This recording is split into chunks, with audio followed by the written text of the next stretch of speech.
I'm Daniel, and you are watching The Movie Buff Show. I was able to watch the film Poser at this year's Tribeca Film Festival and speak with the minds behind the film. In this conversation, I speak with co-director, writer, and co-editor Noah Dixon, co-director and co-editor Ori Segev, as well as one of the film's stars, musician Bobbi Kitten, who plays a version of herself in the film. In Poser, a podcaster named Lennon immerses herself in the Columbus music scene, where eventually she meets Bobbi Kitten, who takes her under her wing. The film is available to watch on Tribeca at Home through June 23rd, and there will be more info below. Let's get right into the conversation with the team behind Poser. Could I have you guys introduce yourselves? Yeah. I'm Noah Dixon. I'm a co-writer or co-director and co-editor for Poser. And he's the writer. And writer. Ori Segev, also co-director, co-editor. I might have wrote like one or two lines here or there. Okay. Shoot. I'm Bobbi Kitten, and I play myself in my band, Damn the Witch Siren, and Poser. Cool. And this is The Movie Buff. I am Daniel. It's great to be speaking with you guys about Poser. Yeah, same. Happy to be here talking. Cool. Now, it's kind of a strange thing that you are playing yourself, Bobbi. It's a caricature, but I figured we would start there just because I think that's pretty interesting. Yeah, I'm glad that you find that interesting. It is kind of fun. Like, we originally started this when Ori told me about the script, and they kind of wrote me into the script, the idea of our band into the script with this girl and this guy who wears this wolf mask and an electronic duo. And we had an intention of using a different band name and different names for ourselves. But then it kind of came about where we were putting our artwork and music videos and stuff into it. And I just didn't want to detach. I didn't want to take away the depth, the meaning. Like, the band name means so much to me. It's about like, the witch siren represents women in literature, witches and sirens who, the patriarchy, like women who are powerful and have powers. They're always seen as like villainous or outspoken women, or women who sexually embrace themselves. And their sexuality. So that's where the witch siren comes from. And like, we already had like so much meaning with like the wolf, and it being like this kind of character in the movie that serves the symbolism of wearing masks and authenticity. I don't know. It just felt like it was perfect, So it was kind of weird too. It was a little bit stressful, relinquishing control to like loose, but of course I trusted them, and I'm so proud of how it came out. Like, they made us look like total baddies, but also it just felt like I was nervous that Bobbi Kitten and Z-Wolf would become a parody of ourselves, but it wasn't like that. Like, there's a few extensions of myself that don't exist in real life. The whole part about like hating fish is definitely not real. Like, I love all animals. So and I keep saying I feel like I'm not as icy as maybe I come across in the movie to Lennon. I feel like I'm not really like that in real life. So it was cool to like have like these different kind of moods of myself that were characters of myself. I don't know. It was, I'm glad that we went with it like this. Okay. Well, where did that fish thing come from then? Noah like really hates fish. No, that's not true. The fish is doing well. Lives at my house. He hangs out. Yeah. We call it Birdman now. Yeah. I was just going to say, I noticed that very important, no animals were harmed during the making of this. Yeah. We didn't want people to get mad at us. Yeah. We tried to bring him to the premiere, but it might have been too stressful, like taking him on a plane and all that. Oh, Birdie. Did you keep his name? Sorry. Go ahead. No, I'm sorry. What were you going to say? I just forgot to ask him if they kept the name, if his name is still Birdie. It's still Birdie. I sometimes call him Birdman. I like I don't Birdman. know why, but I like it. Sometimes call him Michael Keaton. I love that. Just kind of staying on the topic of you playing like a version of yourself. One of my favorite lines in the film was, "I'm sure of myself and I don't have to second guess myself." Was that more movie Bobby, or is that like something you strive to be, or is that like very true to yourself in real life? Oh, yeah. So Noah had this line written about, I feel confident. And I don't know if they wrote that line for me because I come across as really confident. But I do feel that way about that. The extension of that line was very real for me. I don't know. I feel like as an artist, sometimes you're like, where does this desire to succeed in this come from? And I've always had this belief in myself that I don't know where it comes from, but I'm like, I have stories to tell and I'm going to tell them. And I know that it's gonna go somewhere. It will affect people, but it will mostly affect me. I have to tell these stories.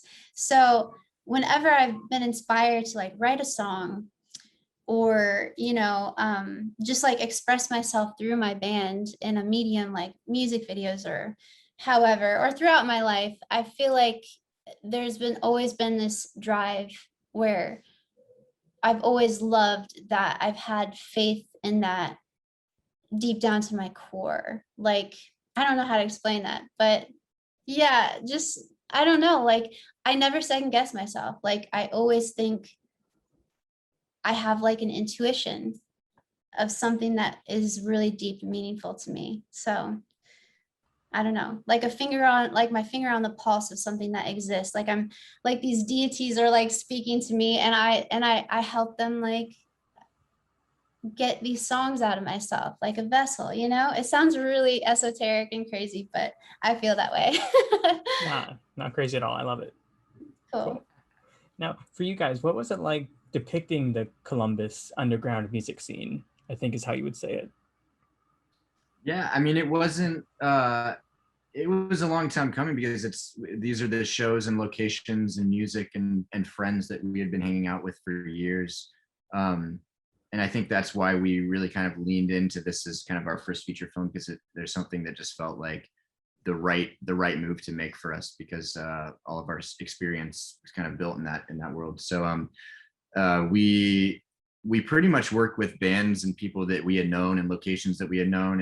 And I wouldn't say, I mean, I think it's tough because the Columbus music scene is even broader, and there's a lot of great bands and people that unfortunately couldn't be in the film, but definitely kind of in our circle, in our friend group. It just felt like it made sense for that to be a starting place for this film. Okay. And I also love that like that Lennon is a podcaster. So, and it kind of feels like a 2021 version of Almost Famous, like meeting all these bands. So yeah. So what inspired her being a podcaster? I mean, her being a podcaster, it's just like such a great way for her to like get access to talk to people that she wouldn't normally get to talk to.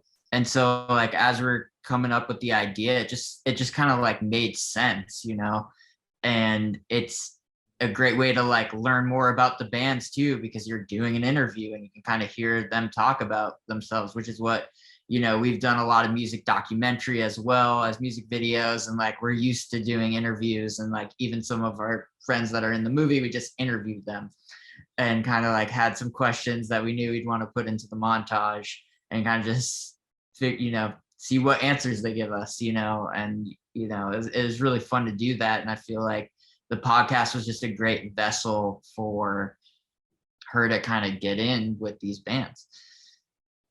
Yeah. Okay. And you had mentioned learning about like all these aspects, and I learned that you guys had gotten to Columbus in 2014. So what was the most interesting thing that you learned here that you didn't know before about some of these bands? That we learned in Columbus specifically? Yeah, and just making this film. Well, I think what's really cool about Columbus and other, smaller cities, and, I'm sure this happens everywhere, but we just have so many like amazingly talented friends that just want to like do something cool, whether it's art or, music. And, you know, it's like we have some friends who like all went together and bought a warehouse or even the gallery that's in the opening scene. You know, our friends own a gallery and they just started that themselves. And, you know, it's become like a really cool thing in Columbus and in our friend group where they'll have shows there and have really awesome artists, debut their art and stuff. And so it's just like something that we became a part of in Columbus. And, you know, I really love that aspect of living there and all the friends that we have. Okay, cool. Now, I think this would be a writing question, but the film is kind of like separated into podcast episodes. So did that help with figuring out the structure of it, Noah? Well, what's kind of interesting is now that I'm thinking about that, in the original script, basically we kind of came up with those in the edit. And I think that helped with the structure of the edit. The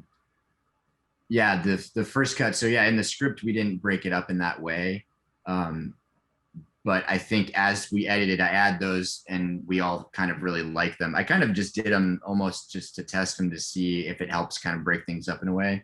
And everybody seems to really like that, the kind of chapters in that way. And I think that's why we stuck with it.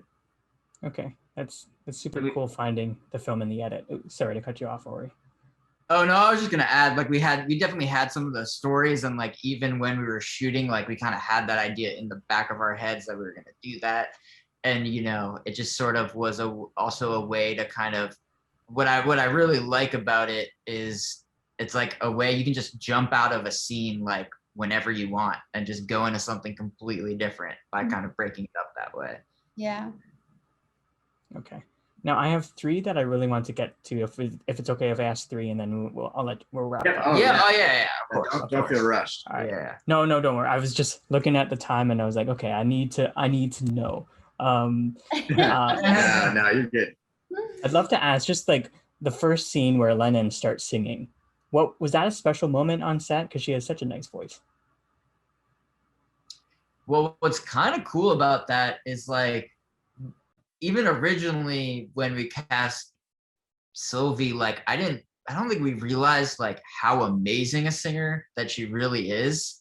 It's like, I mean, we knew she was good, but we found like a video that she had posted of her playing a song, and we were kind of realizing like, wow, like she can really, really sing. And I think what was really fun about that song in particular is I don't think she ever got the chords to the actual way the song is written. So she kind of came up with her own version of how to play that song, like all by herself, you know, and like the guitar never really got tuned, which is kind of how that always goes. And like, it just like one of my favorite parts of the movie is like hearing her sing that song. And I think she did such a great job with that. And even Carly, who actually wrote the song from the band WID, she like texted us and was like, yo, that's like not even the right key or something like that. We were just like, yeah, we kind of like that. I think it helps. Yeah, I love that. You know, you can tell it was cool to hear Sylvie's version and then to hear WID, because it is such an emotional song. And like both of those moments, I just have such like, even like being a part of it and seeing it so many times at this point, it's always an emotional response, like a reaction that I get from those parts. So yeah. And your reactions are pretty cool to it too, when we actually see you just reacting to the song. Oh, thank you so much. Thank you. I mean, the song puts you there, you know, and we actually we filmed that, and I was listening to that song because, not to like give away movie edits, but you know, when they're just like on me, the band's not actually playing, but they played that song and it just put me there. So thank you. Cool. Now I love the wardrobe and the style of it. So Bobbi, did you get to wear any of your own clothes for this? Yes, I love this question. I didn't think people would ask me about my clothes, but yeah, it's all my wardrobe. So pretty fun. And thank you. Okay, that's awesome. See, like I almost get my answer from what you're wearing right now, because it's like you have such a unique style. Yeah. Thank you. Damn, this is so cool. This is like the best compliment ever. Even when people are like, your band is awesome, I'm like, thank you. I'm like, style, oh my God. Awesome. No, thank you. It means a lot. I appreciate it. Now, my last one, I want to end out on a fun one because I like to have weird questions. And I don't know if it's like super weird, but I love the moment where that one guy at the party is talking about how folded chips are the best chips. So So good. is that improv or is that something that you guys just fully believe in? That That's was just something. Yeah, that comes from my I love folded over chips. So I wanted to work in no, that one. I mean, again, there was a lot of improv, but that scene kind of played out how it was written, and that was so much fun. We were laughing so hard. Ori and I were very. Bobbi, you weren't there for that, but Ori and I were breaking. We were like laughing, and we had to keep cutting. We were very unprofessional because that dude is so funny. He is so funny. Like Yeah. It's just like something in his eyes, and when he was just performing, and we kept on like snickering behind the camera. I had And to felt walk really out of bad. the room we had for to- a we had to, second. like, I was like, everybody take some deep breaths. I'm gonna watch this in the hallway. Yeah. I love Sylvia's reaction. Well, when she's Lennon, she's like, "Yeah, I like music." Like it's just like the interaction's just like so awkward, and they're just like so great. Uh-huh. Poor together. Sylvie too, because Sylvie just had to look into those blue eyes, his like big blue eyes, and Sylvie just kept on laughing every Yeah. time he said it. Cracking up. But yeah, it was a really fun Uh, scene to shoot. And Yeah. thing. And it's true. Okay. Folded over. They're not the Awesome. same. Yeah, You can't I- stack Not the same. Yeah, I was about to say like as soon as you were saying like you can try stacking them, but I was in my head I was like, but dude, it's not the same taste. It's really If you know, you intense. know for sure. Right. But yeah, I feel like everyone's like sat on a couch next to someone at a party and like it's just been weird and then they say something weird to you and they're just like telling you whatever they're thinking about. And they're super high. I've and definitely been there. like Yeah, yeah. you're like sober. You're like, cool. Yeah. Where's this going? All right, dude. Then he's like having a really like speaking of esoteric, like a really esoteric moment with this chip, like a spiritual reckoning. Like I just mean, I really the flavor's trapped, and like he just Yeah. like the scientific research, like just that was Ori's line. that's the line I contributed. Ori added the line. Oh, really? Okay. Yeah. Maybe the flavor gets stuck between it. That was Okay. my contribution into the script. See, for that line alone, that's co-writer credit. Yeah. Yeah, exactly. Totally. Awesome. You need to throw a joke in there. I can do that. Exactly. And I love that you guys are able to like balance the genres and just have funny moments like that in the film as well. Yeah. Yeah. I also Like- love how like it gets really dark. Like, well, towards the end it gets kind of serious, but then it also the writing, it lets you know that it doesn't take itself too seriously. Even when I called Sylvia a stalker and she's like, or Lennon, she's like, I'm not a stalker, I have a podcast. It's so good, and it just kind of brings a little bit more lightness, levity to the situation. That was my favorite line in the movie. Yeah. Besides the chips and besides the confidence line, I was like, okay, like that's just her delivery is pitch perfect on that one. Yeah. So funny. Cool. So I will wrap up. So Bobbi Kitten, Noah Dixon, and Ori Segev, I think is how you say it. Yep. Thank you for chatting with me on the Movie Buff, and yeah, awesome. Thank you. I hope people Thank you. enjoy the film. Oh, Yeah. us too. Really nice talking to you. Really nice meeting you. Thank you for Have a the good one. amazing questions. Thank you.